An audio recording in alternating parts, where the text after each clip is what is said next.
Hello प्यारे बच्चों, कैसे हैं आप सब लोग। आई होप आप लोग बिल्कुल ठीक होंगे और मैं भी बिल्कुल ठीक हूँ। मैं हूँ आपकी हिंदी व्याकरण की टीचर और आज हम पढ़ेंगे बच्चों पाठ नंबर 5। सभी अपनी किताबें निकाल लीजिए, जल्दी से निकालिए। पाठ नंबर 5। पाठ नंबर 5 का क्या नाम है? संज्ञा यानी नाउन। चलिए शुरू करते हैं पढ़ना। संज्ञा। बच्चों, इस संसार में प्रत्येक वस्तु का कुछ ना कुछ नाम अवश्य होता है। नाम हमें कुछ विशेष व्यक्तियों, स्थानों, वस्तुओं एवं भावों का बोध कराते हैं। चित्र को देखकर समझिए। पहले चित्र में क्या है? नमन खेल रहा है। दूसरे चित्र में लाल किला आगरा में भी है।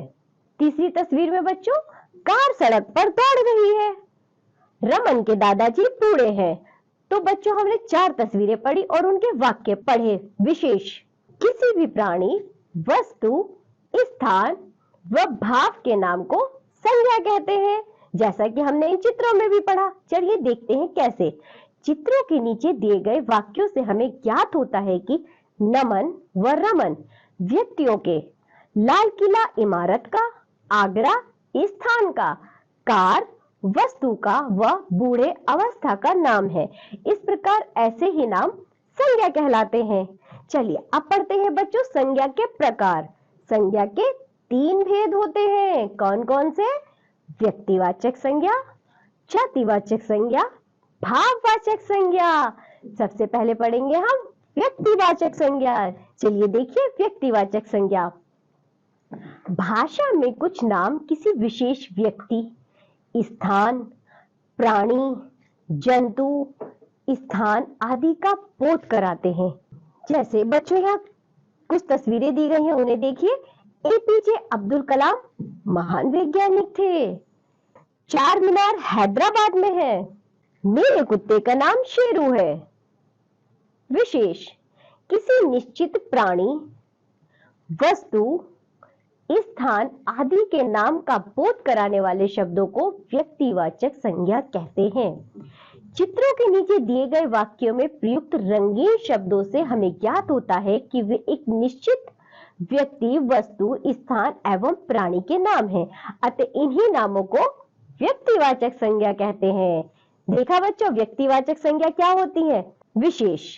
जो शब्द हमें किसी प्राणी, जंतु, वस्तु आदि की संपूर्ण जाति का बोध कराते हैं, वे जातिवाचक संज्ञा कहलाते हैं। कैसे? चलिए देखते हैं।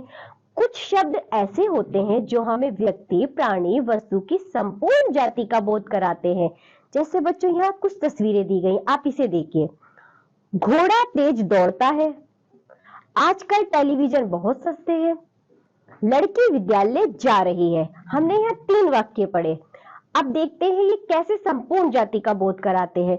चित्रों के नीचे दिए गए वाक्यों में प्रयुक्त रंगीन शब्दों में हमें घोड़े, टेलीविजन व लड़की की संपूर्ण जाति का बोध हो रहा है।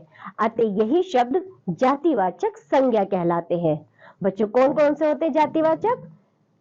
घोड़े, लड़की। जैसे घोड़ा कहने से सभी प्रकार के घोड़े, लड़की कहने से सभी प्रकार की सभी लड़कियां आ गई, तो ये होते हैं जातिवाचक संज्ञा। आगे देखते हैं भाववाचक संज्ञा। Abstract noun. कुछ शब्दों से हमें किसी प्राणी की अवस्था व किसी वस्तु के स्वाद आदि का बोध होता है। विशेष। जो शब्द किसी वस्तु के स्वाद वे किसी प्राणी की अवस्था का बोध कराते हैं, भाववाचक संज्ञा कहलाते हैं। जैसे बच्चों यहाँ कुछ तस्वीरें दी गई, इन्हें देखिए। पहली तस्वीर बचपन, किसी छोटे बच्चे की है यानी बचपन। दूसरी तस्वीर में मिठाई, मिठास। तीसरी तस्वीर किसी बूढ़े आदमी की है, क्या झलक रहा है उससे? बुढ़ापा। उपयुक्त चित्रों से हमें प्राणियों की अवस्था व वस्तु की मिठास का बोध होता है, अतः ये शब्द भाववाचक संज्ञा कहलाते हैं। इनके अतिरिक्त अन्य और भी नाम होते हैं। चलिए देखते हैं वे कौन कौन से नाम है। वस्तुओं के नाम। Car, bike, mobile phone, television, gas stove, चाकू, मिक्सी, कुर्सी, मेज, बस्ता, किताब, जूते आदि। पशु पक्षियों के नाम। शेर, चीता, बंदर, घोड़ा, गधा, गाय, भैंस, मोर, कबूतर, तोता, कौवा, गौरैया आदि। भावों के नाम बचपन, बुढ़ापा, जवानी, बीमारी, हंसी, बहादुरी, दुख आदि। दिनों के नाम रविवार, सोमवार, मंगलवार, बुधवार, बृहस्पतिवार, शुक्रवार, शनिवार आदि। नदियों के नाम गंगा, यमुना, सरस्वती, कृष्णा, कावेरी, ब्रह्मपुत्र आदि। चलिए बच्चों, ये पाठ यहीं समाप्त होता है। आज हमने पढ़ी संज्ञा। आप सब इसका घर पर रिवीजन करिए। अब हम मिलेंगे अगली कक्षा में। तब तक के लिए बाय बच्चों।